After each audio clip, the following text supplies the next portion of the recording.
नमस्कार दोस्तों, मैं हूं आपका दोस्त, आपका होस्ट आर के, और आप देख रहे हैं आर के ट्रेडिंग। दोस्तों, तारीख है 5 सितंबर 2021 और यहां पर दिन है रविवार। आप लोगों के वहां भी रविवार का ही दिन होगा। आपके सवाल मेरे जवाब का 132वां एपिसोड 132 एपिसोड लेकर आपके सामने हाजिर हुआ हूं। कल सैटरडे को यानी 4 सितंबर 2021 को जितने लोगों ने सवाल भेजे उन सारे लोगों के सवालों को कलेक्ट करने के बाद अपने संडे को मैं वीडियो बना के जवाब देता हूं। जो लोग रूल के हिसाब से सवाल भेजते हैं उनके सवाल सेलेक्ट होते हैं, बाकी के सवाल रिजेक्ट हो जाते हैं। तो जिनके रिजेक्ट हो गए उनके लिए सॉरी। फिर से अगर वो भेजेंगे नेक्स्ट सैटरडे को तो उनके सवालों को ज़रूर सेलेक्ट किया जाएगा। तो जो भी सवाल रिजेक्ट हुए मैं उन लोगों से भी दरख्वास्त करना चाहूँगा, रिक्वेस्ट करना चाहूँगा कि वीडियो अगर देखें तो पूरा देखें। आपको आपके सवालों का जवाब कहीं ना कहीं किसी दूसरे व्यक्ति के सवाल में नज़र आ जाएगा, तो उसके लिए परेशान होने की ज़रूरत नहीं है। तो चलिए सवालों का सिलसिला शुरू करते हैं। 132वां एपिसोड जो आप लोग के सहयोग से आ चुका है, यहाँ तक आगे बढ़ता हुआ देखते हैं आज का सबसे पहला सवाल किन का है। तो चलिए शुरुआत करते हैं आपके सवाल मेरे जवाब का।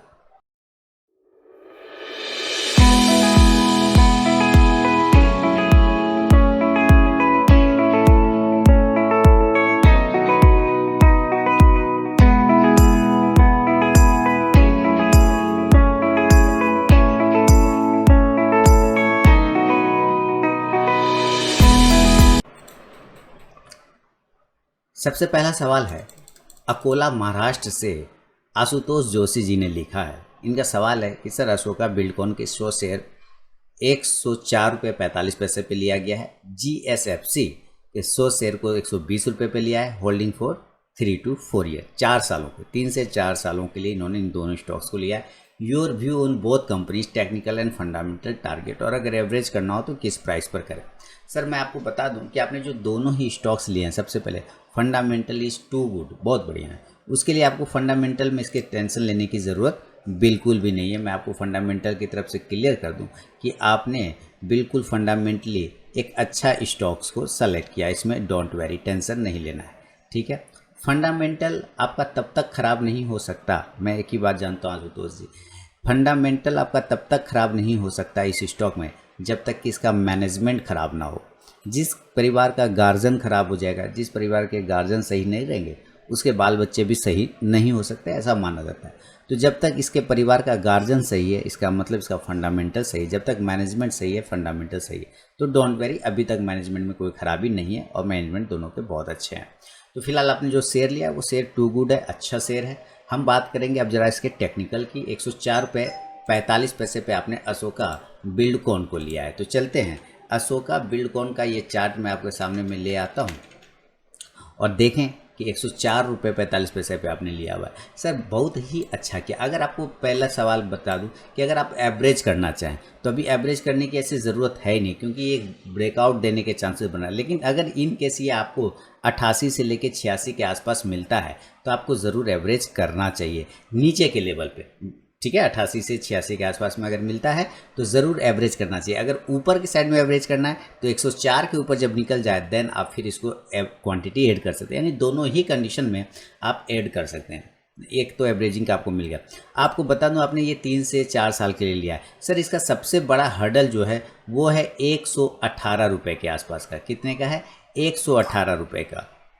मैं यहाँ पे लिख दूँ आपके लिए 118 रुपये को जब तक ये ब्रेक नहीं करेगा ना सर, तब तक ये हो सकता है कि 115 से लेके 95 के आसपास में ये घूमता रहे, ठीक है। हो सकता है यहाँ पे ये टाइम बिताए, लेकिन याद रखिए जैसे ही ये 118 के ऊपर निकलता है देन ये आपको एक बड़ा टारगेट, मतलब आप समझ सकते हैं ये लगभग 200 रुपये तक के टारगेट की तरफ भागना स्टार्ट कर देगा। क्योंकि आपका व्यू बहुत अच्छा है, 3 से 4 साल का है, तो सर आपको इसमें टेंशन उतना लेने की कोई ज़रूरत नहीं है। आपने स्टॉक्स अच्छे सेलेक्ट किए हैं, आपका माल बहुत बढ़िया है, क्वालिटी स्टॉक है, क्वालिटी माल लिया है, तो ये अगर थोड़ा गिरता भी है तो उसमें आपको डरने की बात नहीं, आप एवरेज कर सकते हैं। ये फिर अपसाइड में जाने के चांस दिखाएंगे। क्यों? क्योंकि स्टॉक्स काफ़ी अच्छा है। तो आपको ये अशोका बिल्डकॉन के मैंने बता दिए कहाँ पे एवरेज करना है और कहाँ पे लेवल इसके टारगेट बन सकते हैं। अगला स्टॉक्स की अगर हम बात करें तो आपने लिया हुआ है GSFC, बहुत अच्छा है, Gujarat state fertiliser and chemical. और इसका प्राइस भी आपने लिया हुआ है लगभग 120 रुपये के आसपास में GSFC को लिया है। सर टेंशन नहीं लीजिए, 105 चल रहा है, कोई दिक्कत वाली बात नहीं। आपको अगर ये 96 95 के आसपास मिलता है तो एवरेज करिए, नीचे की साइड में भी आप एवरेज कर सकते हैं और इसमें कहीं कोई ऐसे प्रॉब्लम वाली बात नहीं। इसका बहुत ही अच्छा सपोर्ट आता है 80 से लेकर 88 के आसपास का। ये एरिया एक बहुत ही स्ट्रॉन्ग सपोर्ट जोन बनता है इस एरिया में। अगर स्टॉक इसके आसपास आ जाए तो आप एवरेज कर सकते हैं, अच्छी बात है। नहीं अगर एवरेज करना है यहाँ पे तो कोई बात नहीं, ऊपर अगर ये 110 को ब्रेक करता है तो वहाँ पे भी क्वांटिटी ऐड कर सकते हैं। याद रखिए 127 127 से लेके यानी 125 से लेके 130 तक का एक हर्डल है इसको, क्योंकि आपका व्यू फिर से मैं बता दूं कि बहुत अच्छा है 3 से 4 साल, तो आपको इसमें ज़्यादा टेंशन लेने की बात नहीं। क्योंकि अगर ये लेवल अगर ये ब्रेक करता है तो सर आपको कम से कम जो टारगेट मिलेंगे इसमें भी 200 तक के टारगेट देखने को बन सकता है। 3 से 4 साल का व्यू रखा है, मे भी इससे बड़ा भी हो सकता है, क्योंकि स्टॉक्स ब्रेकआउट जिस दिन कर दिया 127 से 128 आपको बेहतरीन मूवमेंट में जाता हुआ दिखाई देगा। तो बिल्कुल प्रॉपर पेशेंस के साथ बैठे रहिए सर। उम्मीद है आशुतोष जी आप सवालों के जवाब से संतुष्ट हो गए होंगे। अगर संतुष्ट हो गए तो कृपया अपना फीडबैक देना बिल्कुल ना भूलें। अगला सवाल की तरफ बढ़ूंगा।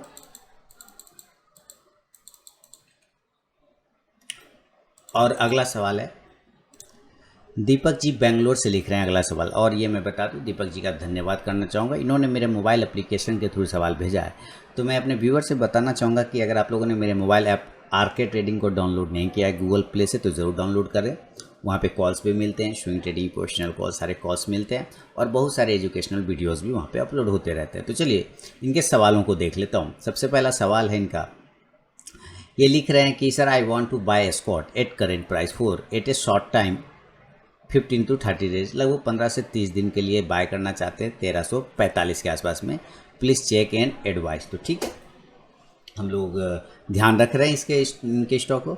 दूसरा है इनका परचेज 100 शेयर करना चाहते हैं, ये कर चुके हैं purchase 100 share of Sunteck Realty 383 यानी 383 पर। Kindly suggest SL and short term target for 30 days. Okay sir, is it good to buy Nippon Life India asset management at current levels for short term 30 days, what is the target we can expect. Okay, Nippon India को भी खरीदना चाहते हैं यानी कि name को। Sir SRF has announced bonus share, will the stock price be split due to the bonus share. ठीक है, बढ़िया है।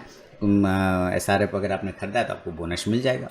आई परचेज HDFC AMC 200 शेयर, ठीक है sir, 3070 rupees. Kindly suggest I can hold for another 30 days, kindly advise the target. ठीक है sir, it is good to buy Adani port at current level for short term 30 days. यानी ये कुछ stock को खरीद चुके हैं और कुछ स्टॉक को खरीदना चाह रहे हैं दीपक जी। तो चलिए हम लोग चेक कर लेते हैं एक एक करके इनके सारे स्टॉक्स को। सबसे पहले ये एस्कॉर्ट को खरीदना चाहते हैं 15 से 30 दिन के लिए 1345 रुपये के भाव पे। तो सर आपको, अगर आप मेरे वीडियो देखते हैं तो मैं हेवी वेट स्टॉक्स में अक्सर बताता रहता हूँ एस्कॉर्ट के बारे में। क्या बताता रहता हूँ? हमेशा एस्कॉर्ट के बारे में बताता ही रहता हूँ। तो आपने ज़रूर देखा होगा उस वीडियो को कि एस्कॉर्ट को अगर ख़रीदना है तो किस लेवल पे ख़रीदना है। तो एस्कॉर्ट के प्राइस यहाँ पे मैं आपको ले आऊँगा। आप 1345 के आसपास खरीदना चाह रहे हैं एस्कॉर्ट को। ठीक है, मैं चेक करता हूँ, मैं आपको एक बार फिर से क्वेश्चन को देख लेता हूँ। टारगेट ऑफ रस अच्छा, टारगेट 1345 के टारगेट के लिए आपको करंट प्राइस पर खरीदना चाहते हैं। करंट प्राइस पर सर 1345 के लिए नहीं, आपको 1340 के ऊपर खरीदना है। अगर आपको खरीदना भी है एस्कॉर्ट तो आपको 1340 रुपये के ऊपर खरीदना होगा। टारगेट 1380 रुपये के लिए। ध्यान रखिए, आपका जो लेवल है वो लेवल करेंट प्राइस वाला नहीं, आपको 1340 के ऊपर खरीदना है। 1380 से लेके 1400 के तक के टारगेट के लिए आपको खरीदना पड़ेगा एस्कॉर्ट। तो एस्कॉर्ट का लेवल मैंने आपको बता दिए। दूसरा है, आप 100 शेयर खरीद चुके हैं सनटेक रियल्टी को 383 के भाव पे। Kindly suggest stop loss and short term target. तो चलते हैं, आपने सनटेक रियलिटी को खरीदा है तो यहाँ पे आपका सामने चार्ट आ रहा है। सनटेक रियलिटी 383 के भाव पे आपने खरीदा हुआ है, बिल्कुल सही। और यही प्राइस है 383। देखिए, सबसे पहले तो आपको एक स्टॉप लॉस लगाना होगा, वो है 360 रुपये का। 360 का एक स्टॉप लॉस लगा लीजिए। इन केस अगर ये ऊपर की साइड में 390, स्टॉप लॉस आपका 360 यानी 360 का रहेगा। और अगर ये ब्रेकआउट हो जाता है 390 के ऊपर, देन आप होल्ड करिए, इसको। टारगेट 420 और 440 के टारगेट के लिए ज़रूर आप नज़र बना के चलें सनटेक रियल्टी पे। अगला स्टॉक जो है दीपक जी का, उनके भी आंसर कर लें।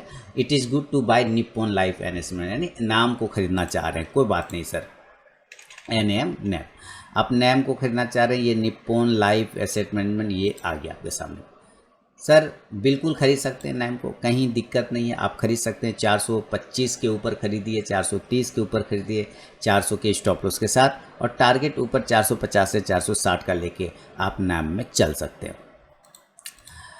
SRF ने अनाउंस किया बोनस, तो अगर आपने खरीदा होगा तो जरूर आपको मिलेगा। HDFC शेयर 200 शेयर को आपने 3070 पे खरीदा है। चलिए हम लोग चेक करते हैं HDFC AMC, और यहाँ पे HDFC AMC के शेयर 3070 पे आपने लिया, बहुत अच्छा। अगर आपने 3070 पे लिया है तो ऑलरेडी ये 3200 के टारगेट आपको दे रहा है, बहुत ही अच्छी बात है।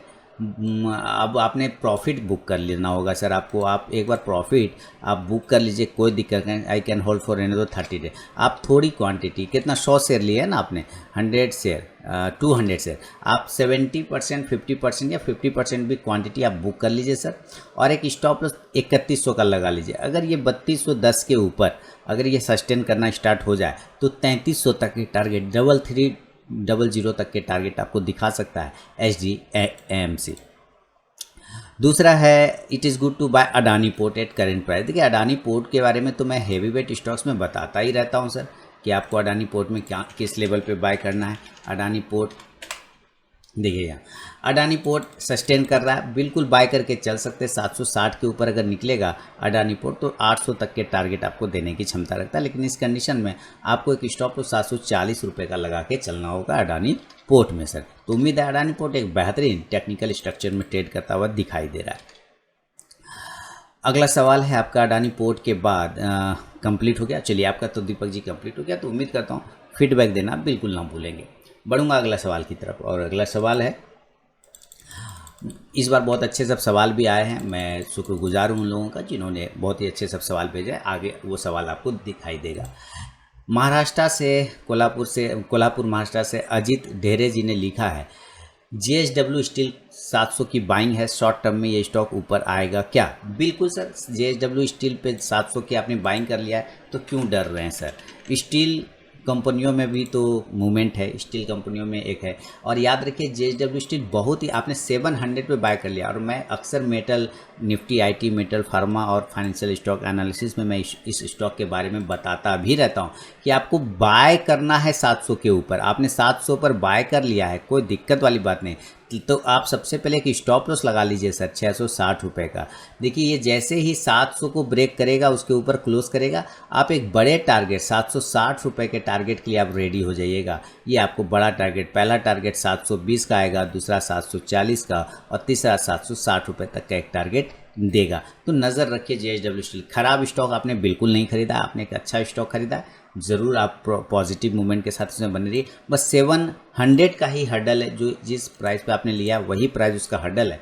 अगर वो प्राइस ब्रेकआउट हो जाता है तो आपको एक अच्छे मूवमेंट JSW स्टील में अजीत जी जरूर देखने को मिलेगा। अजीत जी के बाद अब बढ़ेंगे अगला सवाल की तरफ, और उम्मीद करता हूँ अजीत जी भी अपना फीडबैक जरूर देंगे वीडियो के कमेंट सेक्शन में।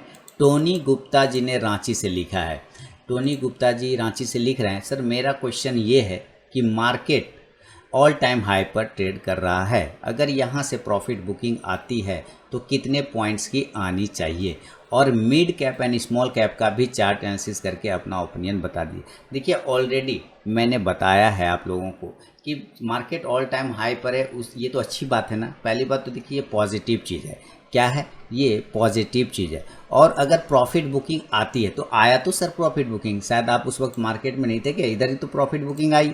आपने मार्केट मतलब आप तो निफ्टी समझ रहे हैं, मार्केट मतलब क्या निफ्टी डायरेक्ट, यही तो प्रॉफिट बुकिंग आया तो था सर। यहाँ पे जो ये कंसोलिडेशन एरिया था आपका, ये क्या था, ये जब यहाँ से ऑल टाइम हाई एक बार 15,400 के ऊपर निकला, उसके बाद ये ऊपर चला गया 16,000 के आसपास, 15,900, और तब से लेके 15,550 से 15,500 से लेके 16,000 15,900 तक में ये प्रॉफिट बुकिंग ही तो चल रहा था। ये सारे क्या हो रहे थे, ये प्रॉफिट बुकिंग चल रहा है। इस एरिया को ये ब्रेक करके ऊपर गया, इस एरिया को ब्रेक करके ऊपर चला गया, और ऑल टाइम है 17,340 का हाई लगा दिया। अब अगर यहाँ से ये गिरता है तो ज़्यादा से ज़्यादा आपको कहाँ तक गिरेगा, अपने ये पुराने एक कंसोलिडेशन एरिया में आने की कोशिश कर सकता है 16,700। देखिए ये तब तक ख़राब नहीं है मार्केट। लोग पहले तो लोगों में ये रहता है मार्केट जा नहीं रहा है, मार्केट जा नहीं रहा है, मार्केट जा नहीं रहा है। जब मार्केट जाने लग जाता है तो कहते हैं गिर नहीं रहा है, गिर नहीं रहा है, गिर नहीं रहा है। सर ये कन्फ्यूज़न एरिया से आप निकल जाइए बाहर। आप ये जानिए कि आपने जिस स्टॉक्स को पकड़ा है वो पैसा बना रहा है आपको कि नहीं बना रहा है। आप पूरा मार्केट, क्या आप बाज़ार जब जाते हैं घर से सब थैला लेके, तो क्या पूरा मार्केट खरीद के लाते हैं? नहीं ना। आप अपनी पार्टिकुलर चीज़ को ही तो खरीदते हैं जिसकी ज़रूरत है आपको, या जो चीज़ आपको पसंद है वही तो खरीदते हैं। तो आप अपने सिर्फ उस स्टॉक्स पे नज़र रखिए कि वो स्टॉक्स कहाँ तक करेक्ट हो सकता है, वो स्टॉक कहाँ तक एवरेज किया जा सकता है, वो स्टॉक में कहाँ तक ऊपर मूवमेंट बन सकता है। पूरे मार्केट को अगर आप देखने बैठ जाएंगे ना तो आप अपने उस स्टॉक्स को भी भूल जाएंगे जिस स्टॉक्स को आपने लिया है। पहला कंडीशन ये। अगर ये गिरता है तो मेरे ख्याल से, मैं अपना व्यू बता दूं, ये आप 16,700, ध्यान से देखिए, अगर ये प्रॉफिट बुकिंग भी यहाँ से आती है तो 16,700 के ऊपर जब तक बैठा हुआ है, 16,700 के ऊपर, तब तक ये अच्छा खासा पॉजिटिव मूवमेंट में रहेगा। क्योंकि इस एरिया को इसने ब्रेक किया, काफ़ी दिन कंसोलिडेट किया इस एरिया को। तो अगर ये गिरता भी तो एक बार 16,700 तक आ सकता है, और बहुत ज़्यादा हुआ तो वापस से इस कंसोलिडेशन एरिया में कोशिश करेगा जो कि 16,400 का लेवल है। तो मेरे ख्याल से अभी गिरने जैसा लेवल तो कुछ नहीं है, ठीक है। अभी गिरने जैसा कुछ भी नहीं, करेक्शन मिल सकता है, प्रॉफिट बुकिंग हो सकता है, साइडवेज हो सकता है, ऐसे ऐसे साइडवेज हो गया जैसे कि यहाँ पे साइडवेज हुआ है, देखिए ध्यान से, ऐसे साइडवेज ये हो सकता है। गिरने जैसा कुछ भी नहीं, मान लीजिए यहाँ से ऐसे गिरा और यहीं पर ये साइडवेज हो गया, ऐसे चांसेस बन सकते हैं। लेकिन अगर करेक्शन टाइप, देखिए करेक्शन हम लोग तब तक नहीं बोलते हैं जब तक कि 2 से 3%, 4% वो कोई करेक्शन होता है। 10% से ज़्यादा जब गिरता है ना, तब हम मान के चलते हैं अब वो करेक्शन जोन में चला गया। लेकिन 10% का गिरने का मतलब है कि आपका 1600 पॉइंट लगभग गिर जाना है। तो यहाँ 1600 पॉइंट जैसा ऐसा कुछ स्थिति दिख नहीं रहा है हमें, 1700 पॉइंट सॉरी।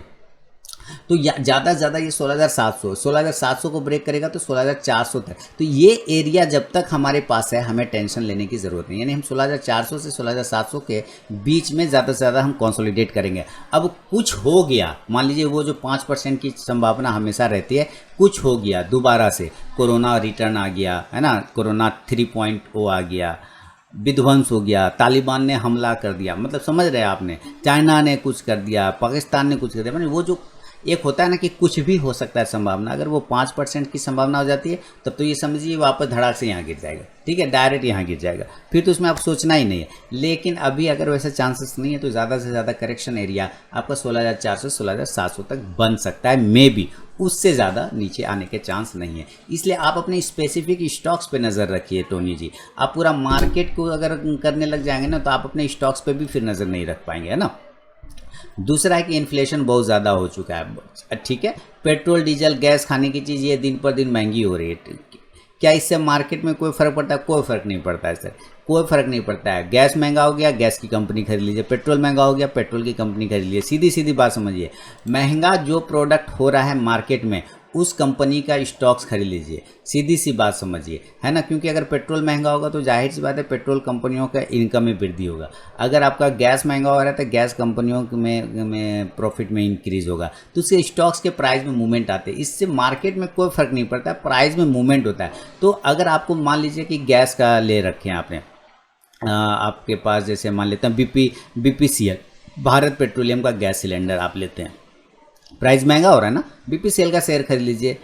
गैस, इधर गैस में आप पैसा ज़्यादा लगा रहे हैं, वो स्टॉक्स आपको मैनेज करके दे देगा। स्टॉक्स ऊपर जैसे जैसे प्राइस इंक्रीज करेगा स्टॉक्स के प्राइस भी इंक्रीज हो जाते हैं। क्यों? क्योंकि उसका प्रॉफिट बढ़ता जाता है। तो मार्केट में ऐसा कोई प्रॉब्लम नहीं है। आइए, तो अच्छी बात है, आपको आप अपना यहाँ पे स्टॉक्स ले लीजिए, सीधी सी बात है। पेट्रोल का स्टॉक्स ले, पेट्रोल में तो बिना स्टॉप लॉस के भी काम कर सकते हैं। आपको पता है पेट्रोल एक ऐसा प्रोडक्ट है जिसमें आप स्टॉप लॉस भी नहीं लगाएंगे तो चलता है। देखते हैं रोज़ पेट्रोल का दाम बढ़ जाता है, बात समझ रहे हैं ना, नॉर्मल चीज़ समझिए, पेट्रोल का दाम रोज़ बढ़ जाता है। तो अगर मैं बिना स्टॉप लॉस के भी काम करूं पेट्रोल चीज़ों में, जैसे BPCL, हिंद पेट्रोल, मैं स्टॉक रिकमेंड नहीं कर रहा, एक एग्जांपल दे रहा हूं, मुझे स्टॉप लॉस की भी ज़रूरत नहीं, क्योंकि मुझे पता है उसका फ्यूचर तो ऊपर ही होगा ना। क्योंकि ये ऐसी चीज़ है जो कभी रुक नहीं सकता। पेट्रोल हमेशा पावर का सोर्स है। पेट्रोल क्या है? पावर है। और ये पावर का सोर्स क्या? हवा, पानी। अब कुछ ऐसा इन्वेंशन हो जाए कि पेट्रोल की जगह पानी से गाड़ी चलने लगे तब तो अलग बात है सर, फिर तो कुछ नहीं कर सकते, है ना।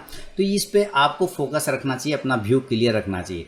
दाम बढ़ रहा है खाने की चीज़ों का तो FMCG सेक्टर पर नज़र रखिए। बात समझते जा रहे हैं आपकी? नहीं, दाम बढ़ रहा है एनर्जी वाले चीज़ों का, तो आपको एनर्जी वाले स्टॉक्स पर नज़र रखना चाहिए, माने उसको होल्ड करना चाहिए। इन सारी चीज़ों को आप समझिए और छोटे छोटे पॉइंट को, पूरा मार्केट ऑब्जर्व करने की कोशिश करेंगे तो आप परेशान हो जाएंगे। बस आप उस पॉइंट को समझिए जो वो आपको समझाना चाह रहा है, उस पॉइंट को कि भाई आप सुनते होंगे कि हवाई जहाज़ के यात्रा में किराया में बढ़ोतरी की गई है, तो पता चलता है हवाई जहाज़ का स्टॉक्स ऊपर हो जाता है। क्यों? क्योंकि वहाँ उसका प्रॉफिट इंक्रीज बढ़ जाता है ना, तो इस वजह से आपको ये समझना पड़ेगा। दूसरा, अब क्या है, आप लिख रहे हैं कि जॉब्स नहीं है, इसके ऊपर थोड़ा प्रकाश ले। सर मार्केट में जॉब्स नहीं है, ये मैं नहीं समझ पा रहा हूँ, आपका ये लाइन नहीं समझ पा रहा हूँ, फिर से समझता हूँ। इन्फ्लेशन बहुत ज़्यादा हो चुका है, पेट्रोल डीजल गैस खाने की चीज़ ये दिन पर दिन महंगी हो रही है, क्या इससे मार्केट में कोई फ़र्क पड़ता है?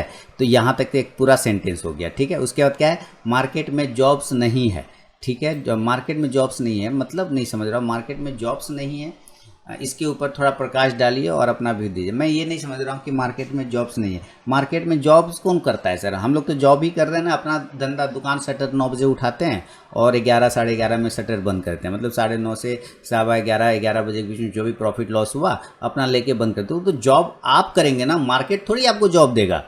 अगर मैं जो समझ पा रहा हूँ, मार्केट थोड़ी आपको कोई जॉब देगा कि आओ मेरे यहाँ तुम एनालिस्ट बन जाओ, मार्केट जॉब नहीं देगा, वो तो आपको करना है ना। मार्केट तो खुला है सबके लिए, आप उसमें कौन सा धंधा करना चाहते हैं वो आपके ऊपर डिपेंड है। एक्चुअली मैं क्लियर बता दूं, मैं ये लाइन आपका नहीं समझ पाया। अगर मेरे व्यूवर समझ पा रहे हैं तो मुझे मेरा कृपया कमेंट सेक्शन में समझाएं, मैं फिर आगे बताने की कोशिश करूँगा। अगर आपको ये लाइन का समझ में आ रहा है तो मेरे ख्याल से जॉब्स नहीं है, आपको जॉब करना पड़ता है। आप जैसे अपना ऑफिस में जाके काम करते हैं ना, वैसे मार्केट में काम आपको घर से बैठ के करना पड़ता है, या आप किसी ब्रोकर के साथ जुड़ के काम कर सकते हैं, उसका आप ये सब ब्रोकर बन सकते हैं। अगर इस तरह की जॉब आप सोच रहे हैं तो, जो मैं समझ पा रहा हूँ, अदरवाइज कुछ और आपका व्यू कहना चाह रहे हैं आप तो मुझे कृपया क्लियर करके बताएं, फिर मैं आगे बताऊंगा। तो ये टोनी जी के सवाल पे मैंने जवाब दिया, और जो जवाब दिया है दोस्तों, कृपया आप लोग भी अपना कमेंट करके मुझे बताएं, क्या मैं इनको गलत जवाब दे रहा हूँ, क्या मेरा इनका बताना, जो मैंने कहा कि आप मार्केट में ये सारी चीज़ों को ज़्यादा ऑब्जर्व करने लगेंगे तो परेशानी में आ जाएंगे, आपको अपने स्टॉक्स पे फोकस करके चलना चाहिए। सार एक्चुअली पूरे बात का यही है। अब बढ़ूंगा टोनी जी के बाद जो अगला सवाल ले रहा हूँ, और अगला सवाल है जिगर भट्ट जी। जिगर भट्ट जी ने बड़ौदा गुजरात से भेजा है अपना सवाल। ये लिख रहे हैं, your way of explanation is practical. Thank you sir. मैं भी थैंक यू बोल रहा हूँ, आप भी थैंक यू बोल रहे हैं। Okay sir, kindly give your opinion on my holding, should I continue और change, what should be expected target और SL from present status in view of my buying price, share mention below. अच्छा, इन्होंने खरीदा अशोक लीलैंड को 134 रुपये 80 पैसे पे, Kakatiya cement को 287.30 पे, मिर्जा इंटरनेशनल 65.50 पे, टीएन पेट्रो 129 रुपये 20 पैसे पे for short term holding about last month, अगले पिछले मंथ खरीदा था। दीप एनर्जी को 53.50 पे खरीदा है फॉर लिटिल लॉन्ग टर्म 6 से 8 मंथ और मोर। जिगर भट्ट जी, देखिए सबसे पहले मैं आपको दीप एनर्जी पे जवाब देना चाहूँगा। आप दीप एनर्जी को 6 से 8 मंथ के लिए मत रखिए सर, आप रखिए ही मत। अगर आप 6 से 8 मंथ के लिए रखना चाहते हैं तो मैं आपको सलाह दूंगा कि आप रखिए ही मत इस स्टॉक को। ये 6 से 8 मंथ वाला स्टॉक नहीं है सर, मैं आपको बता दूं, ये 6 से 8 साल वाला स्टॉक है। आप समझ रहे हैं बात? ये 6 से 8 मंथ वाला स्टॉक नहीं है, ये 6 से 8 साल वाला स्टॉक है, क्योंकि दीप एनर्जी एक ऐसे सेक्टर में काम करता है और इसके क्लाइंट इतने बेहतरीन सब हैं कि मैंने तो पूरा डिटेल बना के बताया था वीडियो दीप एनर्जी के बारे में, आप उस वीडियो को ज़रूर देखिए। तो आप इसको लंबे टाइम के लिए रख सकते हैं तो ही इसको रखें सर, नहीं तो आप इसको निकाल दीजिए, क्योंकि हो सकता है ये 6 से 8 मंथ में आपको मूवमेंट ना दिखाए, आपको परेशान कर दे, पूरा परेशान कर दे, तो आपको थोड़ी सी कहीं ना कहीं परेशानी आ जाएगी कि अरे यार लेके फंस गया हूँ। आपका व्यू इसमें क्लियर होना चाहिए, मेरा व्यू क्लियर है इसमें, इसलिए मुझे कोई टेंशन नहीं। वो गिरे गया अभी 2% 4% तो मुझे कोई फ़र्क नहीं पड़ना है। आपको एक लेवल हमेशा याद होना चाहिए, पता होना चाहिए कि जो इस स्टॉक्स का व्यू मैंने क्लियर कर लिया, फिर हम उस पर बने रहेंगे। अगर वो क्वालिटी स्टॉक है तो मैं आपको ये कहूँगा कि दीप एनर्जी में 6 से 8 मंथ का व्यू आप मत रखिए। अगर आप इतना ही व्यू रखना चाहते हैं तो आप इसको निकाल दीजिए, फेंक दीजिए बाहर, काट के अपने होल्डिंग से। लंबा व्यू रखना है तभी इस स्टॉक को रखें, अदरवाइज छोड़ दीजिए। तो पहला सवाल तो दीप एनर्जी पे हो गया। अब दूसरा है कि 129 रुपये 20 पैसे पे आपने टीएन पेट्रो लिया हुआ है, तो चलते हैं हम लोग टीएन पेट्रो के चार्ट पर, जो उन्होंने 129 रुपये 20 पैसे पे लिया है। आता हूँ, टीएन पेट्रो, तमिलनाडु पेट्रो, और यहाँ पे आपका टीएन पेट्रो आ गया 129 रुपये 20 पैसे पे लिया और 117 रुपये 20 पैसे पे ये आ चुका है। इनका व्यू साफ सुथरा है, इस पर कह रहे हैं कि ये शॉर्ट टर्म के लिए। ओके, एक स्टॉप लॉस लगाइए। पहले आप 104 रुपये का एक स्टॉप लॉस लगाइए सर। 104 का एक स्टॉप लॉस आपको मेंटेन करके चलना चाहिए। 104 का 104 रुपये का ऐसा लगाएंगे। और अगर ये 124, ध्यान से देखिए, अगर ये 124 का लेवल ब्रेकआउट ऊपर करता है तो आपको ये 132 और 144 तक के टारगेट देने की क्षमता रखता है तमिलनाडु पेट्रो। तो नज़र रखेंगे आप तमिलनाडु पेट्रो पर।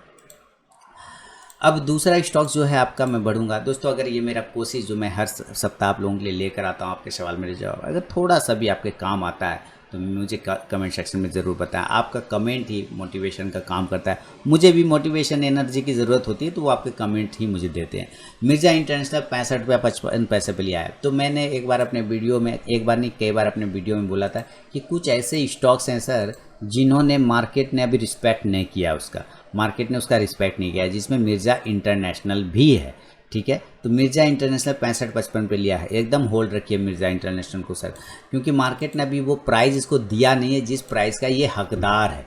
बात समझ रहे हैं? मार्केट ने मिर्जा इंटरनेशनल को वो प्राइस ही अभी नहीं दिया है जिस प्राइस का ये हकदार है। आप 65-55 पे लिए, कहीं कोई दिक्कत नहीं, एकदम रहिए बने हुए, कहीं कोई दिक्कत नहीं। आप इसको होल्ड करिए सर। मेरा मानना होगा कि आप इसको होल्ड करके लेके चलिए, लेकिन एक प्रॉपर स्टॉप लॉस भी अगर आपको लगाना है तो आप स्टॉप लॉस लगा लीजिए। ऊपर के साइड में 60 सबसे पहला रेजिस्टेंस जोन है, 60 से लेके 62 का, ये 2 जोन ब्रेक होगा। देन अगला टारगेट आपको 68 से लेके 68 से लेके 70 तक का मिलेगा। लेकिन मैं ये कहूँगा कि सर आप इस स्टॉक को भी थोड़ा लंबे टाइम के लिए अगर आप रखें तो आपको ज़्यादा अच्छा हो सकता है, क्योंकि देखिए ये ऐसे स्टॉक्स हैं ना जिसको मार्केट ने भी कद्र नहीं किया है। मार्केट जिस दिन इसका कद्र करना स्टार्ट करेगा आपको पता चल जाएगा इस स्टॉक का पोटेंशियल बहुत ज़्यादा है।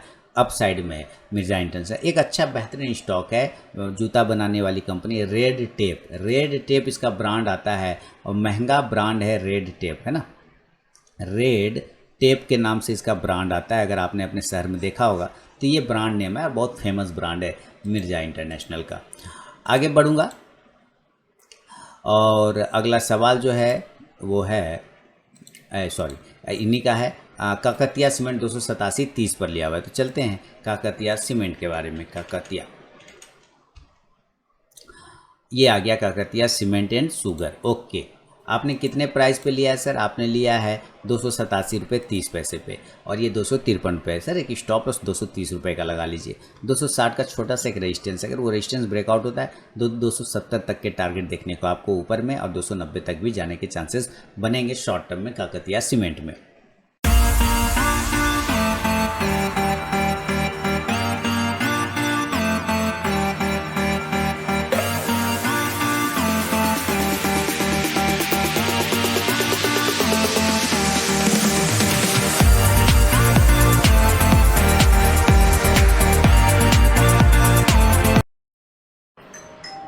काकतिया सीमेंट के बाद अशोक लीलैंड आपने लिया हुआ 134 रुपये 30 पैसे पे। सर परेशान नहीं होना है अशोक लीलैंड में, आपके स्टॉक्स अच्छे हैं अशोक लीलैंड, और अशोक लीलैंड में एक ब्रेकआउट भी आने के चांस बनेंगे आगे आने वाले समय में। आपने 134 रुपये 50 पैसे पे लिया, कोई टेंशन मत लीजिए, इसमें पालिए ही मत टेंशन। ऊपर से रजिस्टेंस मिल गया इसको 140 के आसपास से, वहाँ से गिर गया। लेकिन आप ये भी देखिए कि स्टॉक्स में जो अलग अलग सेक्टर में मूव आ रहा है, मेटल में आया, FMCG में आया, IT में आया, है ना, तो कहीं ना कहीं ऑटो सेक्टर की भी बारी आएगी। आप नज़र रखिए इस पर। और इस स्टॉक्स में मैं तो कहूँगा कि अगर क्वांटिटी ऐड करने की आपकी क्षमता हो तो आप ज़रूर क्वांटिटी ऐड करें। हाँ, अगर आपको नहीं क्वांटिटी ऐड करना और निकलने का मन करे तो पार्टिकुलर 112 रुपये का जब ये एक स्टॉप लॉस आप लगा लीजिए, इस प्राइस के नीचे जब आएगा तब आप निकल जाइएगा अगर आपको नहीं रखने का इच्छा हो तो। हाँ, लेकिन अगर ये 125 को अगर ये ब्रेक करता है ऊपर के साइड में तो आप वापस से इसको 135 से 145 के रेंज में जाते हुए देख सकते हैं अशोक लीलैंड को। तो याद रखिए ये स्टॉप लॉस हुए और ये टारगेट हुआ आपके लिए अशोक लीलैंड में। अशोक लीलैंड बेहतरीन स्टॉक है सर, आप इसको थोड़ा लंबे टाइम के लिए होल्ड करें, मेरा यही मानना होगा जिगर जी। तो ये जिगर भट्ट जी के सवाल पे मेरा अपना जवाब था। अगर पसंद आया तो कमेंट सेक्शन में फीडबैक देना बिल्कुल ना भूलें। अगला सवाल की तरफ बढ़ूंगा और अगला सवाल अमित अग्रवाल जी गुड़गांव से लिख रहे हैं।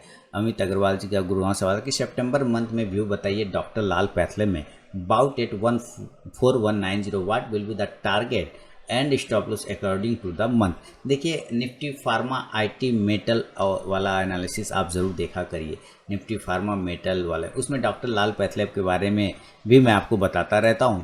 और अभी जो करंट सिनेरियो चल रहा है डॉक्टर लाल पैथलेब में, मैंने आपको शायद आप ही के जवाब पे मैंने बोला था कि सर आप एक चीज़ करते हैं क्या, आप हायर जोन पे खरीदने की कोशिश करते हैं, बहुत ऊपर के जोन पे खरीदने की कोशिश करते हैं। मैंने पिछले बार भी ये बात आपको बताया था सर, शायद मैंने आपको ही बोला था कि आप एक चीज़ एवॉइड करिए ऊपर के भाव पे खरीदने को, क्योंकि जहाँ से आप खरीदते हैं वही उसका रेजिस्टेंस एरिया होता है। आपने 4190 पे खरीदा है, यही प्राइस है ना आपका 4190, आपने यह कहा और आप देखेंगे यानी कि 4200, आप 4200 से ही गिर गया ये, यानी आप, मैंने पिछले बार भी ये बात बताया था कि आप हायर जोन पे खरीदने को अवॉइड करिए, आप उस टाइम खरीदिए ना जब देखिए जैसे ये चला जा रहा है ऊपर, तो हम भागते हुए ट्रेंड, मैंने आपको कहा था कि जो ट्रेंड चल रहा है ना, आपको इसमें दौड़ के पकड़ने की आदत अगर है तो आपका पैर हाथ भी कट सकता है, पैर हाथ में भी चोट लग सकती है, क्योंकि एक आध दो बार आप ट्रेन को पकड़ के चढ़ जाएंगे और फिर वो ट्रेन आपको लेके चला जाएगा, लेकिन अगर वो पैर फिसल गया तो गिर के एक्सीडेंट भी तो हो जाएगा।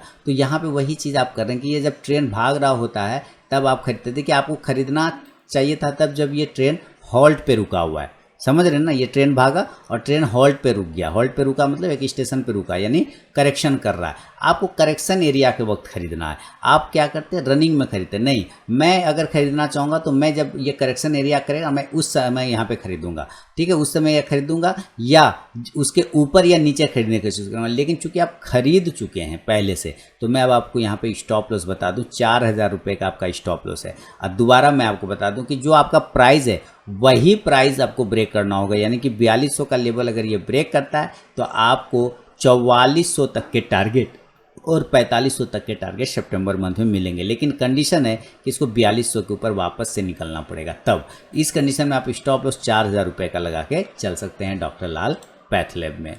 तो ये मेरा व्यू है और मैं डिटेल में बताने की कोशिश करता हूँ ताकि कहीं कोई समझने में प्रॉब्लम ना हो। तो अमित जी अपना फीडबैक देना बिल्कुल ना भूलें वीडियो के कमेंट सेक्शन में। आगे बढ़ूंगा अगला सवाल की तरफ, और अगला सवाल घनप्रीत सिंह जी ने चंडीगढ़ से लिखा है। चंडीगढ़ से घनप्रीत जी लिख रहे हैं कि hope you are fine by the grace of God. Thank you sir. सवाल, my son has bought DLF 200 share 318 रुपये 85 पैसे में।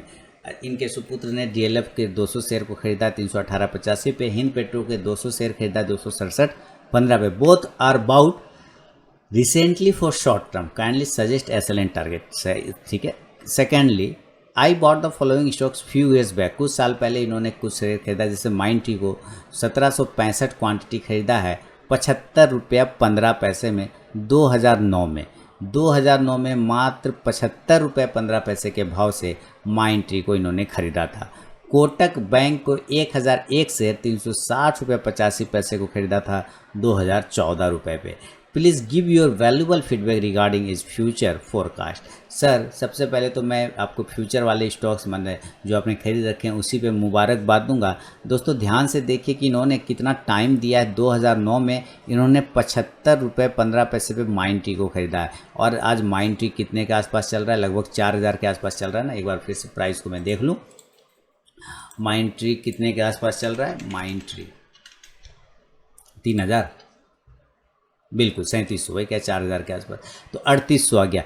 75 रुपये 15 पैसे। आप दोस्तों सोचिए कि पेशेंस का फल क्या है। 2009 में ख़रीदा गया और ये 2021 का ये साल है, तो कितने साल दिए गए इस स्टॉक्स के पीछे, कितने साल दिए गए, लगभग 12 साल दिए गए। नहीं, 12 साल में 75 रुपये का ये स्टॉक कितना स्टॉक प्राइस में आ गया, 3800 का प्राइस हो चुका है, 3800। अब आप ये सोचिए कि इनका पेशेंस, मैं इसीलिए आपको कहता हूँ, लोगों को कहता हूँ कि अगर आप मार्केट को टाइम देंगे तो मार्केट आपको पैसा देगा, अगर आप मार्केट को समय नहीं देंगे तो मार्केट आपको बाहर करके फेंक देगा। इन्होंने मार्केट को 12 साल, इस स्टॉक को 12 साल दिए और 12 साल में ये स्टॉक 75 रुपये से 3800 रुपये के लेवल तक पहुँच गया।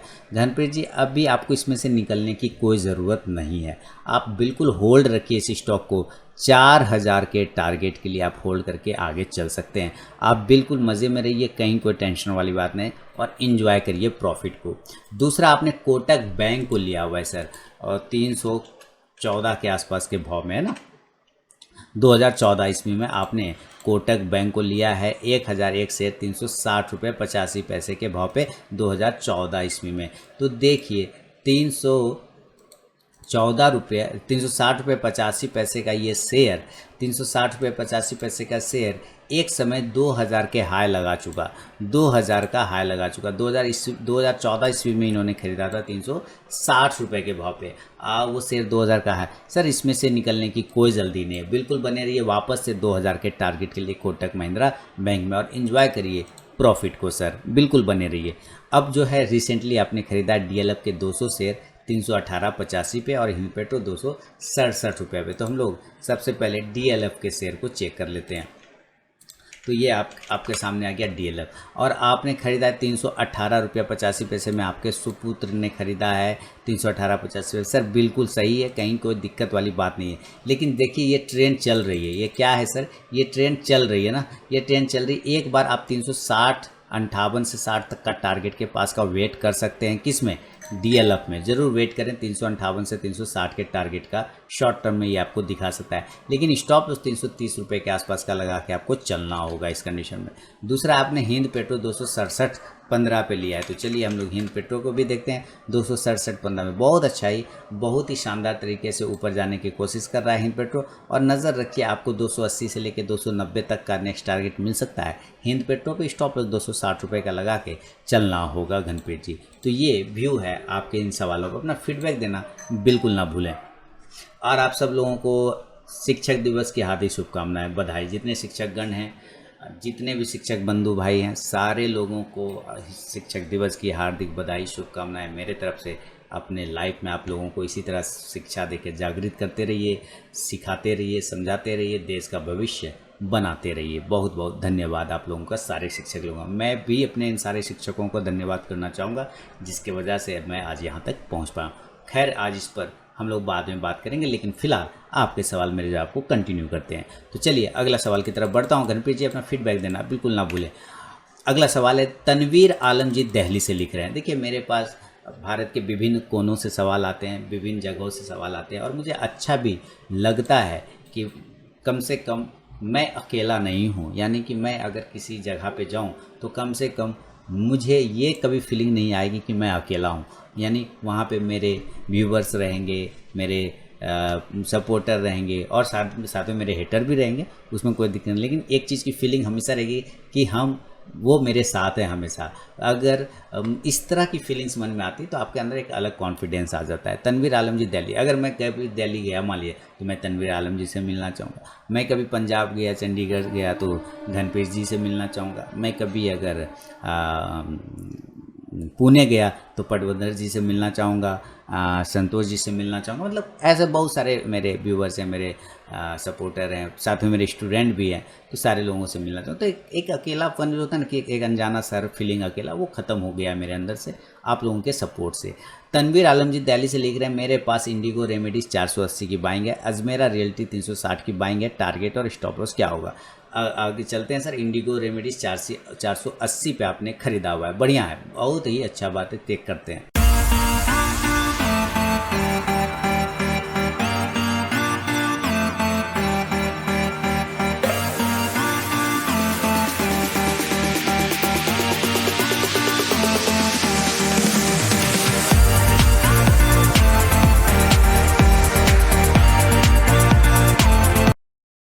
इंडिगो रेमेडीज़ को ख़रीदा है तनवीर जी ने और इन्होंने ख़रीदा है 480 का बाइंग, अजमेरा 360 पर। तो देखिए इंडिगो रेमेडीज़ 480 सेम प्राइस पे। स्टॉप लॉस सर आपको 430 से 40 का लगा के चलना पड़ेगा तनवीर जी। 500 के लेवल को अगर इंडिगो रेमेडीज़ ब्रेक करता है तो 540 से 560 के नेक्स्ट टारगेट देखने को मिलेगा। अजमेरा रियल्टी में मैंने तो पोर्टफोलियो स्टॉक भी बना के दिया हुआ था और इस स्टॉक ने अच्छा मूवमेंट दिखाया, पोर्टफोलियो स्टॉक में शामिल भी किया था। और देखिए स्टॉक कहाँ से कहाँ चला है, मैंने लगभग मुझे लगता है 130-140 के आसपास मैंने अजमेरा रियल्टी को दिया हुआ था और स्टॉक्स ने जो मूवमेंट दिखाया वो 360 के आसपास आ गया। मैंने शानदार प्रॉफिट बना के अजमेरा रियल्टी ने आपको दिया है और आपकी बाइंग है 360 पर और आपने इसी जगह पे हाइयर जोन पे लिया, तो ये थोड़ा प्रॉब्लम है। लेकिन स्टॉप लॉस आप लगा लीजिए 320, छोटा स्टॉप लॉस लगाना चाहें तो 340 का लगाएं, वापस 365 365 को अगर ये ब्रेक करे तब ये 400 के टारगेट की तरफ बढ़ सकता है अजमेरा रियल्टी। स्टॉक्स अच्छा है, स्टॉक्स में खराबी नहीं है, आप होल्ड करके चल सकते हैं, ये मेरी राय है अपनी। आगे बढ़ूंगा। तनवीर जी के बाद जो अगला सवाल है, और वो अगला सवाल लेकर आ रहा हूँ निखिल आसार जी ने अहमदाबाद गुजरात से लिखा है। इन्होंने लिखा I have bought GLS Glenmark life sciences shares 29 quantity 730 पर ग्लेनमार्क लाइफ साइंसेज को खरीदा है। Give me your view on short term target up to March 21। देखिए बच्चे ने तो भी जन्म लिया है। ग्लेनमार्क लाइफ साइंसेज क्या है सर, इसका तो भी जन्म हुआ है ना, अभी तो ये कुछ दिन पहले ही लिस्टिंग हुआ है। अभी जो बच्चा चलना स्टार्ट किया, देख रहे हैं अभी तो इसके पाँव भी सही से नहीं खुले, और आपने 730 पर खरीदा, स्टॉक गिर गया 670 पर। तो दिक्कत यहाँ पे कि बच्चे को थोड़ा चलने दीजिए, उसका पहले देखिए कि वो किस तरह का बच्चा है, उसका नेचर कैसा है। हालांकि इसका पिताजी अच्छा है, मैं आपको बता दूं, इसका जो मेन पिताजी है यानी कि ग्लेनमार्क, वो ठीक है, उसमें कोई दिक्कत नहीं है, यानी कि ग्लेनमार्क अच्छा है, उसी का ये बच्चा है ग्लेनमार्क लाइफ साइंसेज। तो मुझे लगता है अगर पिताजी सही है तो इसका बच्चा भी सही होना चाहिए। तो आप बिल्कुल इसको होल्ड करके रखिए। लेकिन जो नियर में रेजिस्टेंस आ रहे हैं ना, वो है 740 के, आपने 730 पे लिया हुआ है, आपने 730 है, यही प्राइस आपका रेजिस्टेंस जोन है। अगर ये 740 को एक बार ब्रेक कर देगा ना सर, तो आपको 800-850 तक के भी टारगेट बनेंगे, क्योंकि आपका मार्च 21 तक का व्यू है। तो आप इसको नज़र रखेंगे ज़रूर। लेकिन मैं अगेन आपको बता दूं, बच्चे का अभी पाँव पूरा खुला नहीं है, हो सकता है बच्चा अभी थोड़ा सा बीमार हो जाए, यानी कि थोड़ा नीचे आ जाए। तो आपको इससे डरने घबराने की अगर ज़रूरत है तो आप एक स्टॉप लॉस 660 रुपये का लगा लीजिए, क्योंकि 660 के नीचे जाएगा तो हो सकता है और भी कमजोरी इसमें देखने लग जाए। 700-720 के ऊपर अगर ये निकलेगा तो एक मजबूती देखने को मिलेगी, और तब जाके आप जो है एक अच्छा मूवमेंट अपसाइड में देख पाएंगे। तो ये व्यू है फिलहाल ग्लेनमार्क लाइफ साइंसेज में। मैंने आपको क्लियर कट इसका समझाया कि क्यों मैं इसको बोल रहा हूँ कि अभी थोड़ा आप इस पर वॉच करके चलिए। बच्चा जन्म लिया है तो उसको चलने दीजिए, थोड़ा सा स्थिर हो जाइए, और व्यू मार्च 21 तक है, तो फिर टेंशन नहीं है। आपने थोड़ा जल्दी ले लिया इसको, इस बात में ये नहीं है कोई दोहराना है कि आपने जल्दी पकड़ लिया उसको, खरीद लिया बहुत जल्दी हड़बड़ाहट में। तो ऐसा नहीं करना, आप थोड़ा नज़र रखिए। 660 का एक स्टॉप लॉस लगा के वेट करिए, ऊपर 740 को ब्रेक करेगा तो 800 तक के भी टारगेट आपको दिखा सकता है ग्लेनमार्क लाइफ साइंसेज। अगला सवाल की तरफ बढ़ता हूँ, और अगला सवाल जो है वो है सूरज जी बीकानेर से लिख रहे हैं। सूरज जी बीकानेर से लिख रहे हैं कि सीएट के 20 शेयर को 1670 पर खरीदा है, holding since 2 month, now loss I book और वेट। सर आपने सीएट को खरीदा, मैंने तो सीएट पे पूरा वीडियो बना के दे दिया आपको, आप उस वीडियो को देख लीजिए, सीएट वाले वीडियो को। सीएट वाले वीडियो को सर मैंने आरके ट्रेडिंग चैनल पे डाल दिया है। सप्ताह का शेयर स्टॉक्स का वीडियो का नाम क्या है, सप्ताह का शेयर, इस नाम से मैंने डाल दिया है। आप जाके उस वीडियो को पूरा देख लीजिए सूरज जी, आपको एवरी डिटेल पता चल जाएगा। मैं आपको अगर यहाँ दिखाऊं अपना यूट्यूब चैनल आरके ट्रेडिंग पे, तो मैं ये आरके ट्रेडिंग यूट्यूब, ये तो मेरा वेबसाइट है आरके ट्रेडिंग यूट्यूब चैनल पे, तो मैंने कल ही डाला है सैटरडे को। अभी देखिए आपके सामने डिस्प्ले होगा, और फिर आपको पता चल जाएगा कौन सा वीडियो देखना है। देखिए ये सप्ताह का शेयर, इस स्टॉक से देखिए सीएट के बारे में ही है, आप इसको देखेंगे आपको सारे जवाब इसमें आपको मिल जाएंगे। तो उम्मीद है आपको यहाँ पर कि आप वीडियो देख लेंगे, सारे व्यूअर को भी मैं बता रहा हूँ वीडियो देख लेंगे, तो सीएट के बारे में एवरी डिटेल आपको पता चल जाएगा। सर नज़र रखिए उस स्टॉक्स पे भी, आप वीडियो को पूरा देखेंगे सूरज जी, आपको पता चल जाएगा। बढ़ूंगा अगला सवाल की तरफ, और अगला सवाल जो है सहरसा बिहार से संजय मिश्रा जी लिख रहे हैं। वो लिख रहे हैं सर आई है purchase Thirumalai chemical at the rate of 202, 202 रुपये पे थिरुमलाई केमिकल को खरीदा है। ओरिएंट वेल 321 पे, V2 retail 110, Shalimar paint 99, confidence petrol 69। Please provide stop loss and target, and what is your view on stock Orient well and confidence petrol because this stock has been purchase by पुरंजू बेलियार। Sir पुरंजू बेलियार खरीदा तो आपने भी खरीद लिया है, ये बताइए पुरंजू बेलियार जब बेचेगा तो आपको बता के बेचेगा, वो नहीं बेचेगा ना बता के, वो पहले बेच देगा, आपको पता भी नहीं चलेगा। एक मिनट सर, हाँ तो ओरिएंट बेल ये चूँकि पुरंजू बेलियात ने आपने खरीदा इसलिए आपने खरीदना है। आपको मैं बता दूं पुरंजू बेलियात से पहले मैंने खरीद रखा है। अब आप सोचिए पुरंजू बेलियात से तो पहले मैंने खरीद लिया है। आपको हंसी आ रही है। आपको पता है एक स्टॉक मैंने बताया था स्पेंसर, ठीक है स्पेंसर, जब मैंने पोजीशन बनाया था ना उसके 2 दिनों के बाद आरके दमानी साहब ने, राधा कृष्ण दमानी साहब ने पोजीशन बनाया था मेरे पोजीशन बनाने के 2 दिन के बाद। अब ये बताइए कि उन्होंने पोजीशन बनाया तब आप बना रहे हैं पोजीशन। अरे सर मैंने भी तो पोजीशन बनाया, तो आपने नहीं बनाया, मेरे लिए नहीं। ऐसा नहीं करना चाहिए। देखिए पुरंजू जी जब निकल जाएंगे ना तो आपको नहीं बताएगा, मैं भी निकल जाऊंगा तो आपको नहीं बताऊंगा कि मैं निकल रहा हूँ। बात समझ रहे हैं ना, लॉजिक समझिए। आपको फॉलो करना है बड़े लोगों को, इसमें दो राय नहीं है, कोई दिक्कत वाली बात नहीं, आप ज़रूर फॉलो करिए, टेंशन उसमें आपको नहीं लेना है। लेकिन हमेशा याद रखिए आपको अपना भी एक लक्ष्मण रेखा पता होना चाहिए कि इस लक्ष्मण रेखा के नीचे निकल जाएगा तो मैं भी निकल जाऊंगा, ठीक है। क्योंकि वो बोल के तो पुरंजू जी नहीं निकलेंगे आपको कि मैं बेच रहा हूँ, है ना। खरीदते वक्त तो सबको हल्ला करवा देते हैं कि मैंने खरीद लिया, समझ रहे कि ना बात। तो खैर फिलहाल मैं टेक्निकल बातें करूंगा। थिरुमलाई केमिकल आपने 202 रुपये पे लिया हुआ है, चलते हैं थिरुमलाई केमिकल के पास। स्टॉक्स अच्छा है, थिरुमलाई केमिकल बेहतरीन मूवमेंट है, कोई टेंशन वाली बात इसमें नहीं है। और अभी जो फिलहाल प्राइस चल रहा है थिरुमलाई केमिकल का वो 200 रुपये के आसपास में। आपका जो प्राइस है सर वो 202 रुपये के आसपास में, यानी इसी के आसपास में आपने लिया हुआ है। 210 एक रेजिस्टेंस जोन है, अगर ब्रेकआउट आता है तो 220 से 25 के टारगेट मिलेंगे। लेकिन फिलहाल स्टॉप लॉस जो आपको लगा के चलना होगा वो 190 रुपये के आसपास का थिरुमलाई केमिकल में लगाना होगा। ओरिएंट बेल, अब ओरिएंट बेल आपने लिया हुआ है, चलते टाइल्स बनाने वाली कंपनी है ओरिएंट बेल, और अच्छा मूवमेंट में भी है, कोई ऐसे टेंशन नहीं है। लेकिन मेरे ख्याल से ओरिएंट बेल में तभी मूवमेंट आएगा जब ये 360 रुपये को ब्रेकआउट करेगा। 360 को ब्रेकआउट करेगा तो आपको 380 400 के टारगेट, लेकिन इस कंडीशन में जो स्टॉप लॉस है अभी फिलहाल का वो 300 रुपये का लगा के ओरिएंट बेल में आपको चलना पड़ेगा। आगे बढ़ूँ, V2 रिटेल 110 पे आपने ले लिया, तो चलिए V2 रिटेल काफ़ी दिनों से एक ही जगह पे घूम रहा है V2 रिटेल, और ये आ गया V2 रिटेल, ये 110 पे आपने खरीदा हुआ है V2 रिटेल। अपना फीडबैक व्यूवर लोगों से रिक्वेस्ट है, जरूर फीडबैक भेजें। बिल्कुल सही किया V2 रिटेल, एक स्टॉप लॉस लगा लीजिए 100 रुपीज़ का, होल्ड करिए। 116 के ऊपर निकलेगा तो 124 तक के टारगेट दिखाएगा। आपने तो 110 पे लिया हुआ है ना, बिल्कुल।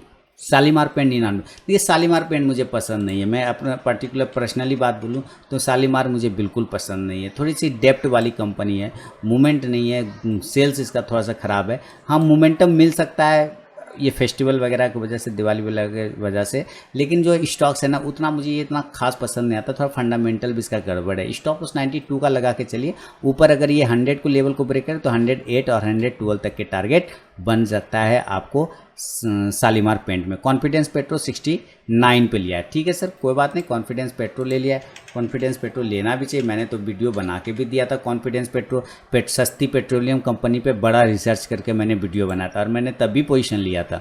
सस्ती पेट्रोलियम कंपनी पे बड़ा रिसर्च करके मैंने एक वीडियो बनाया था, अगर आप लोगों को याद हो तो मैंने उस टाइम 4 पेट्रोलियम कंपनियों के बारे में बताया था, जिसमें कॉन्फिडेंस पेट्रो भी एक था, और मनाली था, कॉन्फिडेंस था, स्पीक था यानी कि साउथ पेट्रो, और एक कोई था, 4 पेट्रो केमिकल थे। तो उसमें मैंने आपको बताया था, आपको अगर यहाँ पे जाएंगे ना मेरे उस पर ऐप में भी वो PDF फाइल के रूप में आपको मिल जाएगा। अब यहाँ पे आपने लिया है 69 पर, इसको देखिए 69 है, बिल्कुल सही है, कोई ऐसी दिक्कत वाली बात नहीं। होल्ड करिए, स्टॉप लॉस लगा लीजिए 66 का, ऊपर 75 को ब्रेक करेगा कॉन्फिडेंस पेट्रो तो 100 तक के टारगेट देखने को मिल सकते हैं। 90 ना, हाँ 85 से लेकर 90 तक तो शॉर्ट टर्म में जा सकता है, तो नज़र ज़रूर रखिए कॉन्फिडेंस पेट्रो पे। स्टॉक्स खराब नहीं, स्टॉक्स बढ़िया। एक स्टॉक जो आपने वो शालीमार पेंट का ना, उसमें थोड़ा सा मुझे डाउट रहता है, इसलिए मैं उस पर कोई खास व्यू नहीं बता पाऊंगा, क्योंकि पर्सनली फंडामेंटली थोड़ा सा उसका गड़बड़ है, और कोई बात नहीं। बाकी जो व्यू था संजय जी मैंने आपको जवाब दे दिया, उम्मीद करता हूँ अपना फीडबैक ज़रूर देंगे। आगे बढ़ूँगा अगला सवाल की तरफ, और अगला सवाल है संजय जी के बाद जो सवाल भेजा गया है वो सवाल है जसपाल सिंह ने गुरदासपुर पंजाब से लिखा है। इन्फी को बाय किया 1710 पर।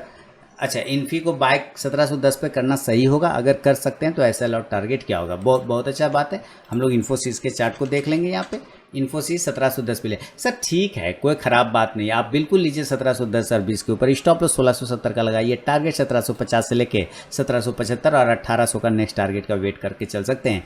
इन्फोसिस में बिल्कुल कर सकते हैं, 1710 के ऊपर क्लोजिंग निकलने पर आप बिल्कुल बाय करें, कहीं कोई दिक्कत वाली बात ऐसे फिलहाल नहीं है।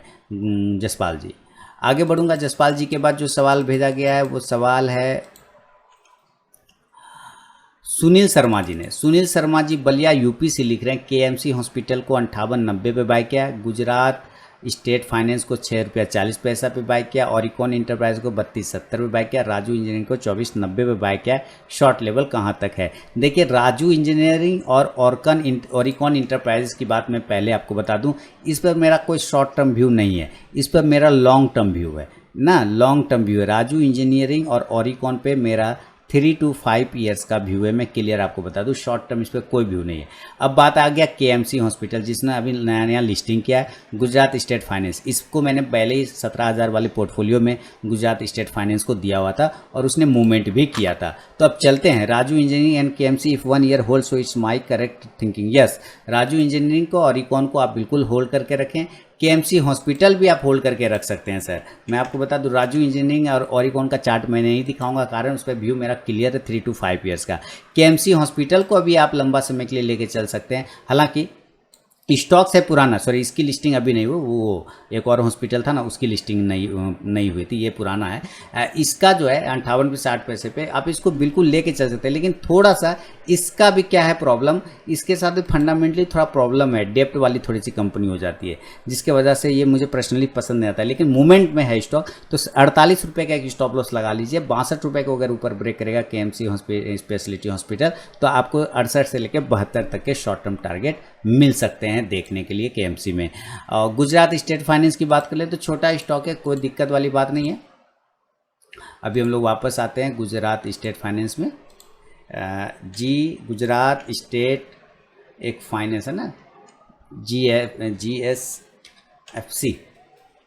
देखें ज़रा, गुजरात स्टेट फाइनेंस। एक मिनट, मैं गुजरात इसका नाम भूल रहा हूँ, पूरा गुजरात लिखूँगा तो अपने आ जाएगा फाइनेंस वाला। गुजरात स्टेट फाइनेंशियल यही है ना, या गुजरात स्टेट फाइनेंशियल कॉरपोरेशन, यही तो है। और इसको कर दिया मैंने क्लिक, या बिल्कुल ठीक है, कोई दिक्कत नहीं। इसको 17,000 वाले स्टॉक्स में मैंने दिया था, इसने मूवमेंट करके देखिए 10 रुपये तक गया था। मैंने नीचे से दिया था 3 रुपये के आसपास से, और ये 10 रुपये तक चला गया, तो वहाँ से गया, ठीक है, अच्छी बात है। और उम्मीद करता हूँ आपने भी वही वीडियो देख के शायद लिया हो। इसको होल्ड करके रखिए, इसमें कोई स्टॉप लॉस की कोई ज़रूरत नहीं है। इसमें स्टॉप लॉस करके 6 रुपये का क्या स्टॉप लॉस लगाएंगे, ज़्यादा से ज़्यादा 4 रुपये का लगा लीजिए, लेकिन स्टॉप लॉस का कोई माने यहाँ पे है नहीं। 7.5 के ऊपर निकलेगा, 7 रुपये 50 पैसे के ऊपर, तो वापस से 10 रुपये के लेवल की तरफ भाग सकता है गुजरात स्टेट फाइनेंस। तो नज़र बना के ज़रूर चले। बाकी राजू इंजीनियरिंग और ओरिकॉन 3 to 5 ईयर्स का व्यू रखिए लॉन्ग टर्म के लिए। ठीक है सुनील जी, उम्मीद करता हूँ फीडबैक ज़रूर देंगे। तो ये था आपके सवाल मेरे जवाब का 132वां एपिसोड का अंतिम सवाल सुनील जी का। उम्मीद करता हूँ सारे सवालों के जवाब मैंने दिए हैं ईमानदारी पूर्वक। आप लोगों को शिक्षक दिवस की हार्दिक बधाई और शुभकामनाएं। उम्मीद करता हूँ आप लोग अपने सारे शिक्षकों का सम्मान करें, मैं भी कर रहा हूँ, और सारे शिक्षक लोगों को बधाई और शुभकामनाओं के साथ ये एपिसोड क्लोज करता हूँ। तो चलिए मिलता हूँ नेक्स्ट वीडियो में, तब तक के लिए बहुत बहुत धन्यवाद।